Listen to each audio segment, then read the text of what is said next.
Exit पोलनुसार लोकसभेत पुन्हा एनडीएची सत्ता येणार असून नरेंद्र मोदी पंतप्रधान पदाची हॅट्रिक करणार असल्याचा अंदाज व्यक्त करण्यात आला आहे।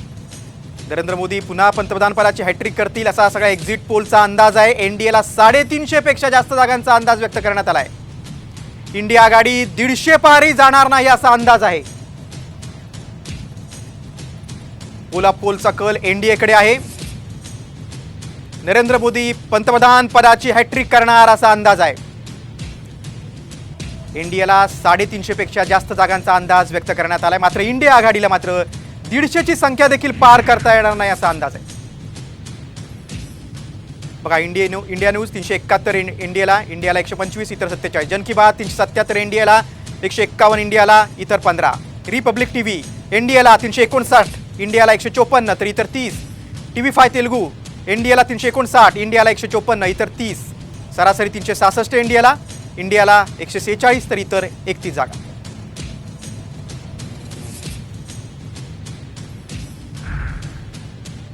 तर एबीपीसी वोटरच्या पोलनुसार महायुतीला 24 जागा मिळण्याचा अंदाज आहे। त्यात भाजपला 17, शिंदे गटाला 6 तर अजित गटाला 1 जागा मिळण्याचा अंदाज व्यक्त झालेला आहे।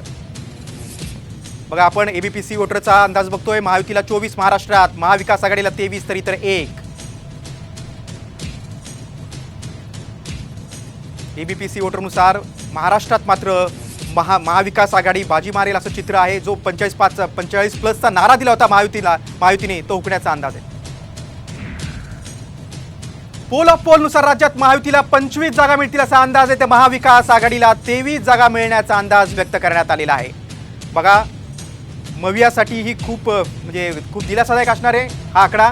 महाविकास आघाडीला 23 जागा मिळण्याचा अंदाज आहे। बघा पोलनुसार राज्यात महायुतीला 25 जागा मिळतील असा अंदाज आहे। खरं तर त्यांचा 45 प्लसचा नारा होता। तर महाविकास आघाडीला 23 जागा मिळण्याचा अंदाज आहे।